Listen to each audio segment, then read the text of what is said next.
Anies Baswedan ada kemungkinan jadi calon gubernur DKI Jakarta lagi nih. Setelah DPW PKS mutusin bakal ngusung Anies di Pilkada 2024 ini. Ini disampaikan Ketua DPW PKS DKI Jakarta Khairuddin. Katanya rapat DPW PKS sepakat calonin Anies jadi calon gubernur DKI. Keputusan ini kontras banget sama sikap PKS pas habis Pilpres kemarin. Saat itu mereka bilang nggak bakal ngusung Anies di Pilgub nanti, karena Anies udah jadi tokoh nasional, bukan lagi tokoh daerah.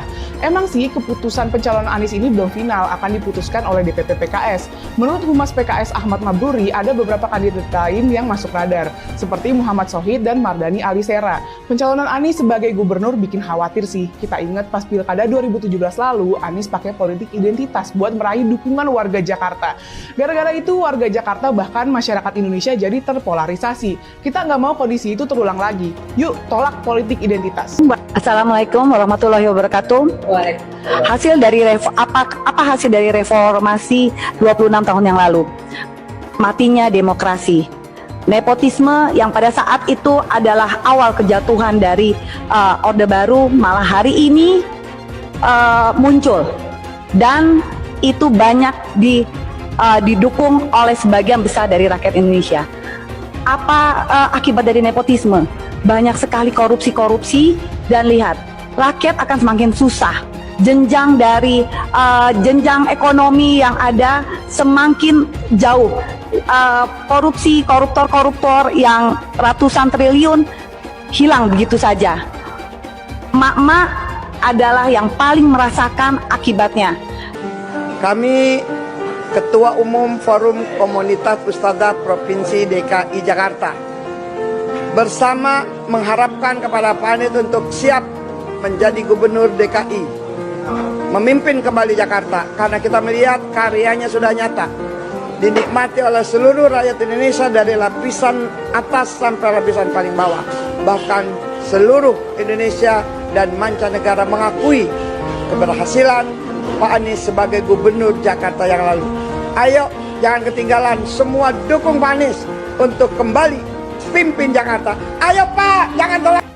Bagaimanapun juga, selama ini kita mengenal Pak Prabowo sebagai seorang yang nasionalis dan berasal dari keluarga non-Muslim. Sudah pasti Pak Prabowo sesungguhnya adalah tokoh yang pluralis dan toleran. Jadi kita sekarang bisa paham kenapa sekarang Pak Prabowo seperti enggan buat bersama-sama dengan PKS. Mungkin bisa jadi nih, Pak Prabowo trauma harus menari-nari dalam tabuhan genderang PKS yang dulu memaksanya bermesraan dengan kelompok Islam radikal dan konservatif. Dan sekarang ini tanpa harus tampil Islami sama sekali, Pak Prabowo malah bisa memenangkan Pilpres 2024. Pak Prabowo tidak perlu lagi tampil dan mendatangi kelompok-kelompok Islam konservatif yang sebetulnya nggak dia sukai. Ada putusan hakim menyatakan tidak ditemukan nepotisme. Kan ada putusannya. Kalau begitu, ya Dul, dengerin. Kalau begitu, Gibran bukan anak Jokowi. Gitu dong logika hukumnya. Hakim harus buktikan bahwa Gibran bukan anak Jokowi. Anak dari siapa ini? Jangan main-main bikin putusan kok. Enak aja bikin putusan. Bukan nepotisme. Jadi anak siapa dia? Samsul. Ini si Samsul anak siapa ini? Samsul Fad. Tidak menghina, tidak kebencian, tapi ini fakta hukum.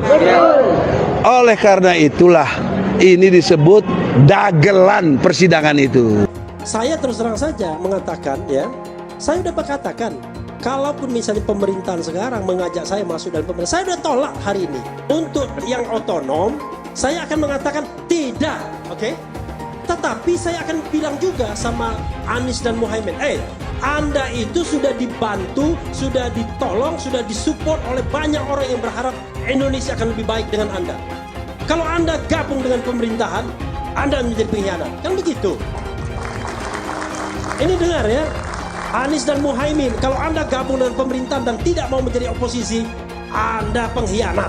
Usia saya sudah 74 tahun lebih 2 bulan.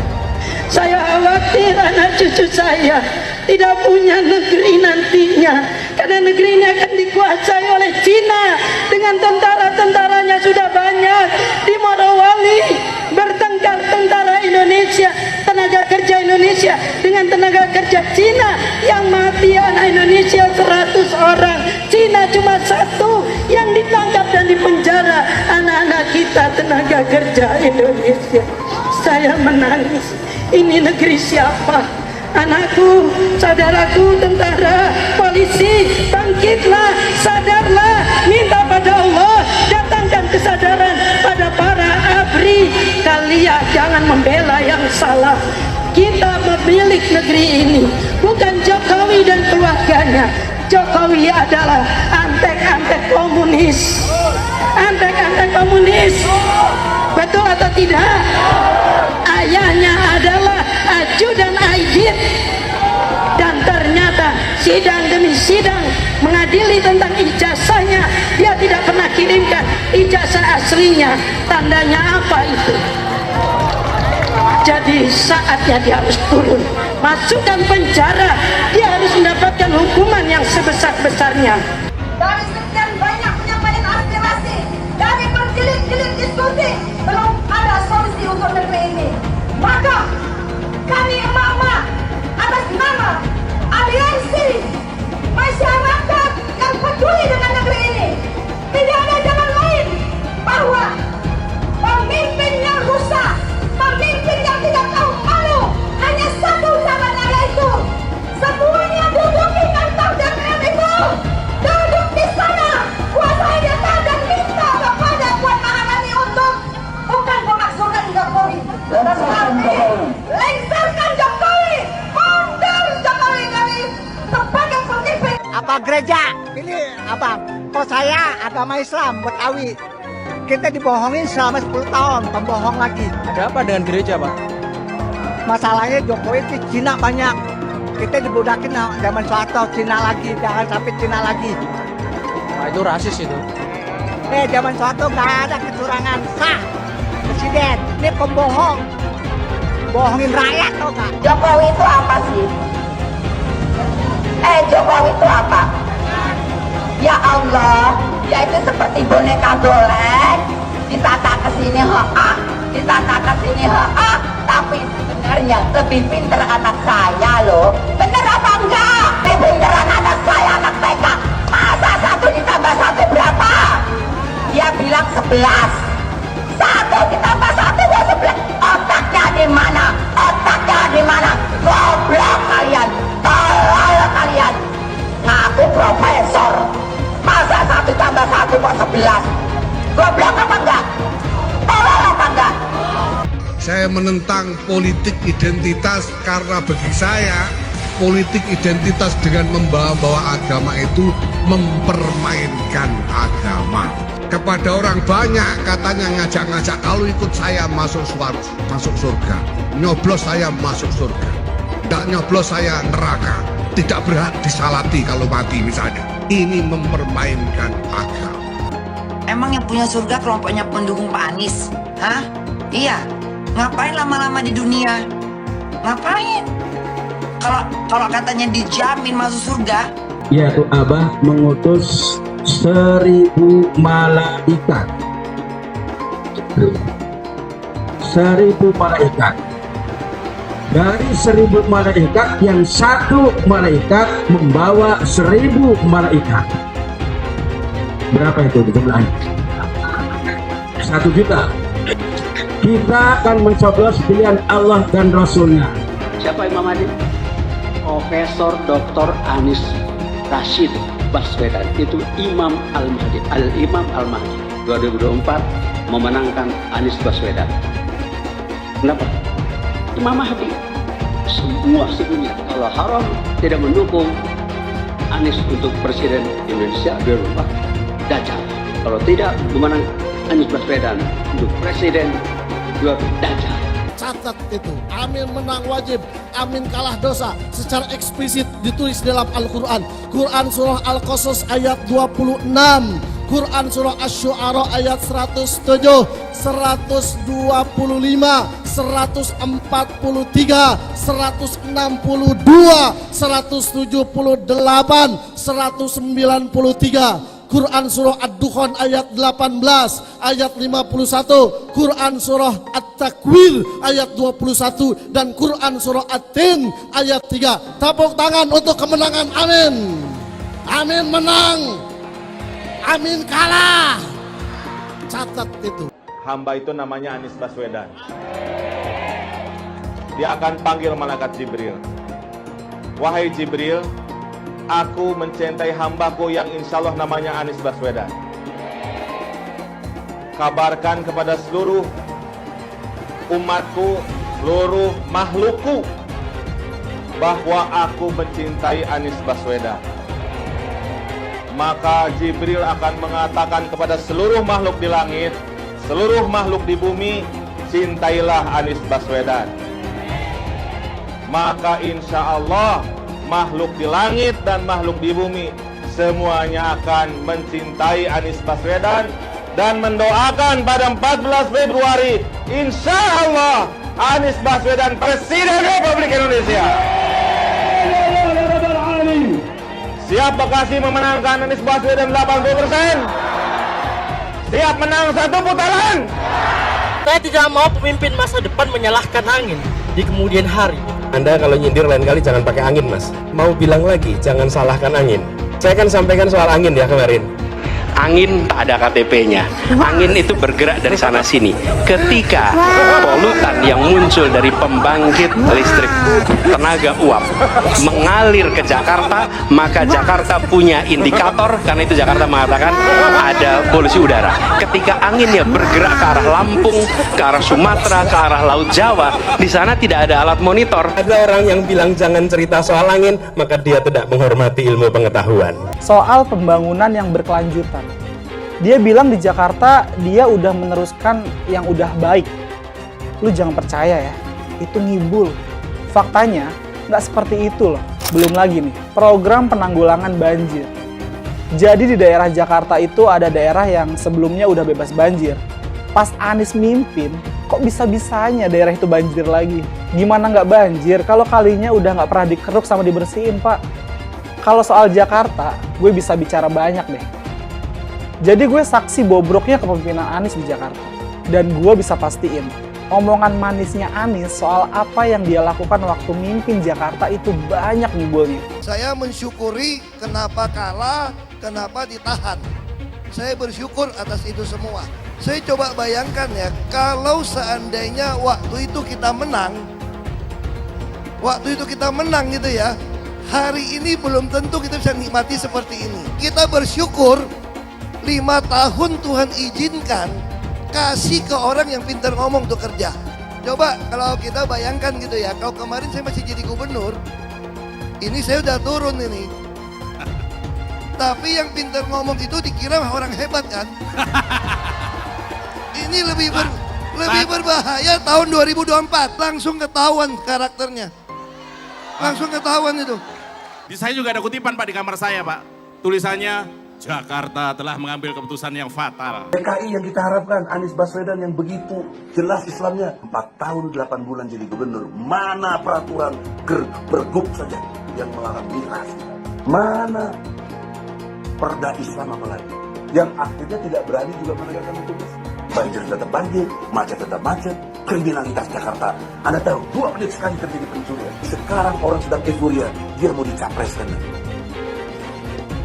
Bagaimana umat terjebak lagi, bodoh lagi, masuk lagi. Kalau misalnya memang Anies itu mau maju dan dia tekad mau menegakkan hukum Islam dan menyatakan perlawanan, saya peduli. Tapi dia tidak lakukan itu. Bapak politik identitas Indonesia Anies Baswedan, Bapak intoleransi Indonesia Anies Baswedan. Jangan lupakan, jangan terlena, jangan sampai dia pecahkan kita dengan dagangan ayat dan mayatnya. Air itu turun dari langit, turunnya ke atap rumah langsung sumur bor, bukan ke sungai dan ke laut. Jangan hanya konsentrasi pada pembangunan, benda-benda mati yang indah difoto dan bisa ditunjukkan dalam 5 tahun hasilnya.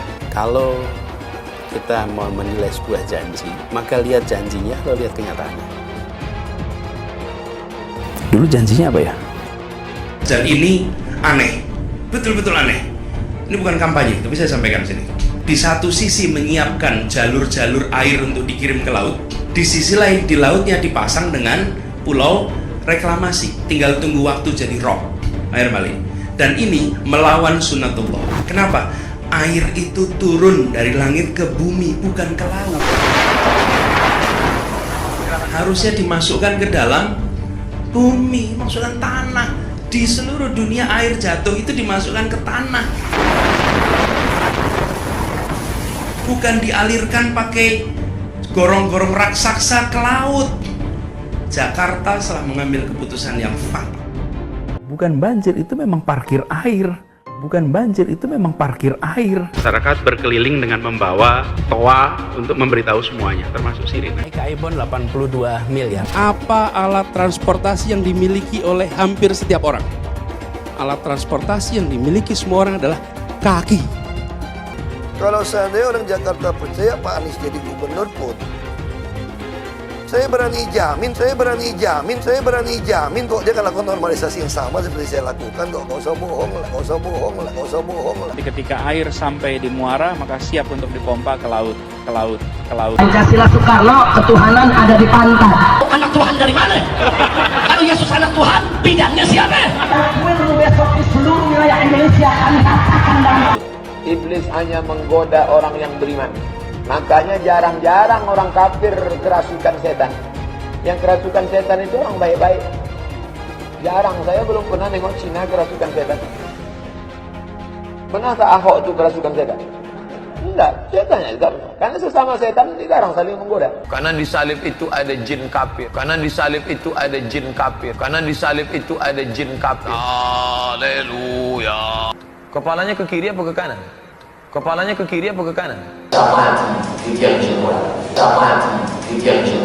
Kita percaya salib itu lambang mulia, bukan jin. Kok ketawa? Aku nggak nyindir siapa-siapa loh. Saya nggak pernah mundur untuk kebenaran, keadilan, kejujuran. Dan peri kemanusiaan, gue nggak pernah mundur. Dan gue nggak pernah takut juga sama lu. Siapapun yang rasis, gue akan hadapin. Gue bilang. Karena rasis itu tidak berperi kemanusiaan. Sama saya ditanya dulu kan, kamu nyesel nggak statement kamu di Pulau Seribu sehingga masih masuk penjara? Tidak pernah nyesel. Karena saya mengatakan kebenaran. Hai teman-teman, tahun ini adalah tahun yang bagus untuk trading di market crypto, terutama Bitcoin, ataupun meme coin seperti Dogecoin dan kripto lainnya. Teman-teman bisa gunakan kesempatan ini untuk mencari cuan dengan trading di market crypto. Untuk situs trading, saya rekomendasi untuk menggunakan aplikasi Okta. Karena personally, saya menggunakan aplikasi ini. Alasan lainnya kelihatan di sini, untuk aplikasi Okta sudah dapat penghargaan sebanyak ini sebagai aplikasi trading dan investasi terbaik di Asia sejak beroperasi di tahun 2011. Untuk aplikasi Okta merupakan tempat yang lengkap buat teman-teman untuk trading kripto, forex, saham global, dan lainnya. Untuk trading, teman-teman cukup registrasi dengan menggunakan link di kolom deskripsi, lalu deposit, tentukan apa yang ingin kalian tradingkan, lalu tekan tombol buy. Sesimpel itu. Untuk minimal deposit, cuman Rp400.000 saja, jadi cocok banget untuk pemula. Investasi di aplikasi Okta, kita tidak dikenakan fee sama sekali. Saat ini lagi ada promo spesial. Welcome bonus buat kamu yang register dan deposit. Teman-teman akan dapatkan 100% dari jumlah deposit pertama. Contohnya teman-teman deposit 1 juta, maka akan menjadi 2 juta. Karena welcome bonus 100% dari jumlah depositnya. Jika ada pertanyaan, teman-teman bisa hubungi WhatsApp di kolom deskripsi. Saya juga mau mengajak teman-teman untuk bergabung di komunitas trading yang ada di kolom deskripsi. Di sana saya akan memberikan sinyal trading yang bisa teman-teman ikuti. Seperti biasa, kalau kamu suka dengan video ini, jangan lupa komen, klik like, dan subscribe. Beberapa waktu ini kita selalu dicekoki berita-berita yang tidak mengenakan hati. Mulai dari rencana kenaikan pajak yang dari 10% menjadi 12%. Rencana kenaikan listrik dan BBM. Rencana naiknya harga minyak goreng. Uang kuliah yang setinggi langit. Dan baru-baru ini Presiden Jokowi mengumumkan bahwa pemerintah punya rencana memotong gaji seluruh karyawan.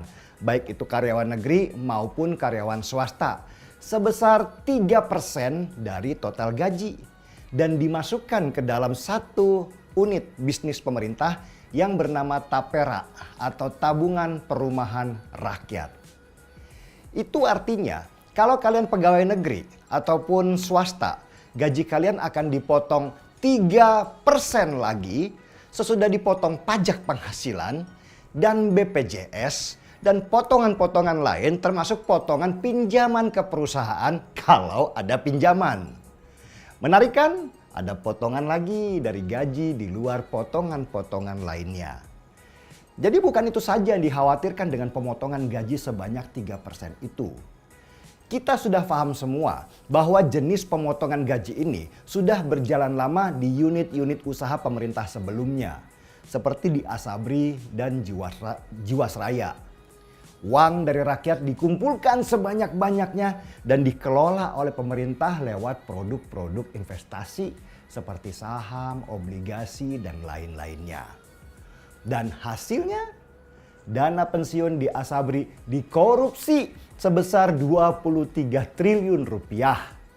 Dana yang mengendap di Jiwasraya dikorupsi sebesar 17 triliun rupiah. Mega korupsi yang terjadi di kedua lembaga ini sebenarnya tidak mengagetkan karena sudah tercium sejak lama. Potongan buat tabungan perumahan rakyat sebesar 3% dari total gaji, baik untuk pegawai negeri ataupun swasta ini, dimaksudkan pemerintah supaya rakyat bisa menikmati rumah yang akan dibangun pemerintah nantinya. Jadi begini ya, ibaratnya kamu punya gaji sebesar 3 juta rupiah. Akan dipotong sebesar 3%-nya atau 90.000 rupiah lah setiap bulannya. Jadi selama setahun kamu harus nabung di Tapera sebanyak 90.000 kali 12 bulan. Atau sama dengan 1.080.000 rupiah per tahun. Kalau dipotong lagi 10 tahun berarti Anda sudah nabung di Tapera sebanyak 10.800.000 rupiah per 10 tahun. Tapera ini gak ada bedanya dengan Asabri dan Jiwasraya. Sama-sama mengumpulkan uang rakyat dan diinvestasikan untuk mendapatkan keuntungan. Tetapi dalam perjalanannya, belajar dari kasus yang sudah-sudah, akhirnya punya potensi bobol lagi karena ketidakbecusan pengelola dana. Ketidakbecusan orang pemerintah mengelola dana masyarakat sebesar puluhan triliun rupiah itu ditambah kong kali kong dengan mafia investasi membuat akhirnya rakyat lagi yang menjadi korban. Apakah uang 10 juta rupiah yang ditabung selama 10 tahun itu bisa buat beli rumah? Sulit sekali. Di tengah harga rumah yang terus-menerus naik tinggi. Bahkan uang 10 juta rupiah yang ditabung selama 10 tahun itu buat uang muka sebuah rumah saja bahkan bisa dibilang tidak cukup. Belum lagi nanti kalau ada inflasi, kenaikan harga bahan bangunan, kenaikan harga tanah. Padahal gaji kita naiknya tidak tinggi. Dan sebenarnya model pemotongan gaji seperti Tapera ini memberatkan rakyat. Apalagi buat mereka yang swasta, yang sudah gajinya kecil. Potongan setiap bulannya banyak, mulai dari BPJS sampai pemotongan upah karena pinjaman. Belum lagi harus mikirin listrik yang bisa saja naik sewaktu-waktu. BBM pulang pergi dan sekolah anak serta harga bahan makanan yang nggak bisa dijaga kapan naiknya. Entah apa yang ada di dalam pikiran pemerintah sekarang. Mereka hanya sibuk memotong dan memerah keringat rakyatnya sampai tetes terakhir tanpa memberikan solusi pendapatan yang lebih tinggi dari sekarang. BP Tapera atau Badan Pengelola Tabungan Perumahan Rakyat. Saya coba ulas singkat aja. Pertama, Tapera bertujuan untuk menghimpun dan menyediakan dana murah jangka panjang yang berkelanjutan untuk pembiayaan perumahan dalam rangka memenuhi kebutuhan rumah yang layak dan terjangkau bagi peserta atau bagi rakyat lah. Yang wajib menjadi peserta Tapera adalah seluruh ASN, TNI, Polri, ya, juga pekerja swasta dan pekerja mandiri atau contoh konkretnya adalah pelaku usaha kelontong lah ya gampangnya yang belum memiliki rumah dan berpenghasilan minimal UMR atau di atas UMR. Jadi setiap mereka yang penghasilannya UMR atau di atas UMR tanpa pengecualian wajib menjadi peserta Tapera.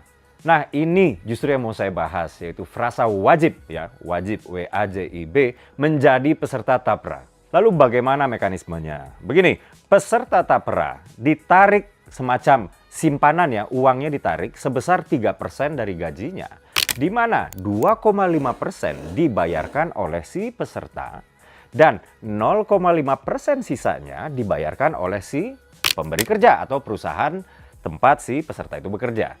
Jadi setelah si peserta tersebut pensiun atau ketika si peserta udah berusia 58 tahun, ya, seluruh iuran si peserta plus uang hasil timbal hasil investasi dari uang yang ditabung peserta akan diberikan kepada si peserta. Lalu apa aja sih manfaat tapera? Jadi gini, manfaat tapera adalah menyediakan pendanaan yang dihimpun dari simpanan dan imbal hasil investasi untuk 3 hal.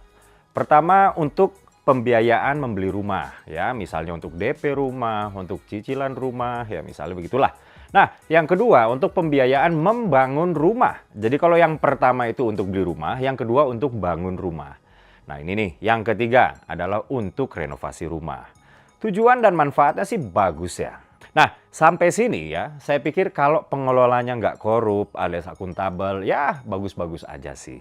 Tapi begini, konsep ini pun sebetulnya redundant atau tumpang tindih dengan konsep jaminan hari tua yang dikelola oleh BPJS Tenaga yang juga menyediakan ruang untuk tabungan buat membeli, membuat, dan merenovasi rumah. Jadi publik bertanya, kalau sudah ada BPJS Tenaga Kerja yang punya komponen jaminan hari tua untuk perumahan rakyat yang skemanya juga mirip tapera, lalu ngapain ada tapera lagi? Begini, saya adalah pendukung pemerintah. Tapi saya harus jujur bahwa saya nggak setuju pegawai swasta dan pekerja mandiri seperti ya pelaku usaha mikro seperti ya kelontong tadilah ya diwajibkan untuk menjadi peserta tapera. Kalau ASN, TNI, Polri oke lah karena mereka adalah bagian dari pemerintah sehingga mereka wajib menyukseskan program pemerintah. Tapi kalau pekerja swasta menurut saya sih enggak ya. Kenapa? Karena kalau konsepnya adalah tabungan seharusnya dia bersifat sukarela. Kita nabung, ya kita yang memutuskan mau nabung apa enggak. Kalaupun mau, besarannya berapa? Ya kecuali ASN dan TNI Polri ya. Apalagi menjadi peserta tapera ini bersifat wajib, bukan opsional. Ini adalah salah satu kritik yang menghujani PP Tapera saat ini. Saya sendiri sebagai pembelajar kesejahteraan jadi bingung. Untuk apa ada 2 program yang sangat mirip ini diadakan? Ya. Akibatnya karena keduanya diambil dari gaji pekerja. Maka wajar kemudian pekerja merasa diberatkan. Teman-teman, ramai banget orang yang nyerang pemerintah terkait lahirnya PP ini. Saya telusuri lagi proses pembuatan undang-undang tersebut. Dan saya temukan bahwa, pertama, dalam pembahasan RUU tersebut, ya sewaktu undang-undang tapera ini masih menjadi RUU, yang paling ngotot untuk RUU tersebut disahkan adalah PDIP dan PKS. Dikutip dari laman resmi DPR RI, justru pemerintah yang resisten terhadap RUU ini saat itu ya. Dan fraksi PDIP yang ngotot banget RUU ini segera disahkan. Ketika PKS adalah salah satu pihak yang juga paling ngotot RUU Tapera ini disahkan. Tapi kemudian muncul jadi pahlawan kesorean. Dikutip dari laman resmi PKS, pada tahun 2013 lalu, fraksi PKS DPR RI mengapresiasi berbagai pihak yang mendukung lahirnya rancangan undang-undang tabungan perumahan rakyat atau tapera ini. Bukan hanya mendukung, bahkan fraksi PKS sudah menyatakan besaran pungutan simpanan seperti yang dibilang oleh sekretaris FPKS Pak Abdul Hakim ini. Detikcom memberitakan PKS meminta aturan ini dievaluasi. RMOL memberitakan Pak Mardani khawatir tapera akan seperti Jiwasraya dan Asabri. Bisnis.com memberitakan PKS protes iuran tapera. Muka 2 dong PKS. Teman-teman, saya geli sendiri ketika melihat PKS menjatuhkan blame kepada pemerintah atas PP ini. Jika pemerintah resisten terhadap RUU ini, Ketua Pansus RUU yang juga berasal dari fraksi PDIP, Pak Yosef Umar Hadi bilang, baru kali ini saya menjadi anggota Dewan dalam membahas RUU, pemerintahnya tidak pede atau percaya diri ya. Ini suatu kemunduran, berarti pemerintah tidak berani ambil risiko, kata Bang Yosef. Wow. Lalu ketika undang-undang ini disahkan dan aturan pelaksananya juga sudah dibuat dalam bentuk PP ya, sebagai kewajiban pemerintah, kenapa PDIP kemudian mau muncul sebagai pahlawan kesiangan yang si paling peduli buruh? Jadi saya juga punya kritik terhadap Tapra ini, tapi saya bingung kenapa ya para legislator kita ya, terutama yang dulunya mendesak agar undang-undang Tapra ini segera disahkan, dan ketika disahkan dan ketika aturan pelaksananya dibuat, justru mereka yang seolah muncul bak pahlawan kesiangan. Aduh. Sudah barang pasti, Anies tidak akan melanjutkan program-program Jokowi. Semisalnya Anies menang, maka Ibu Kota Baru atau IKN nggak akan jalan. Pembangunan akan di-stop. Legasi Jokowi akan hancur. Anies menuduh Jokowi melakukan penjagalan. Padahal Anies lupa pada rekam jejaknya sendiri di tahun 2017, di mana Anies melakukan penjagalan terhadap Ahok. Semua cara dilakukan, termasuk melakukan politik identitas berbasis agama, sampai-sampai menggunakan kelompok FPI, HTI, dan kelompok intoleran lainnya. Anies Baswedan sampai nekat berkoalisi dengan ormas preman berjubah agama. Kita bisa melihat rekam jejak Anies saat menjabat di Jakarta selama 5 tahun. Tidak ada satupun janji yang dipenuhi dan tidak ada kinerja yang bisa dibanggakan. Dari DP 0%, OKOC, kelebihan bayar, Formula E, banjir, sumur resapan, jalan rusak, dan gonta-ganti nama jalan. Diketahui Anies pun masih berhutang 100 miliar kepada Sandiaga Uno, dan sampai saat ini belum dibayarkan. Untuk jadi gubernur saja, Anies sampai berhutang 100 miliar kepada Sandiaga Uno, dan belum dibayarkan. Apalagi jadi presiden, berapa triliun yang akan Anies hutangkan? Dan bagaimana Anies bisa membayar utang triliunan itu? Apakah Indonesia siap untuk dijual? Jika Anies menang, maka FPI dan HTI, ormas khilafah, akan kembali. Apa kita mau Pancasila diganti oleh khilafah? Bagian Indonesia Timur yang mayoritas non-muslim pasti tidak akan setuju dengan khilafah. Mungkin Indonesia akan bubar jika Anies memimpin. Perkataan Ahok sudah terbukti dan Jakarta sudah menjadi korban. Jangan biarkan Indonesia menjadi korban kibulan Anies Baswedan. Begitu saja opini saya tentang Anies Baswedan. Bagaimana opini kalian? Tuliskan di kolom komentar. Pastikan kalian semua menekan like di video ini. Dan jangan lupa bagikan video ini ke teman dan family Anda supaya mereka semua mengetahui tentang informasi ini. Tekan tombol subscribe dan bunyikan lonceng notifikasi supaya kamu tidak ketinggalan.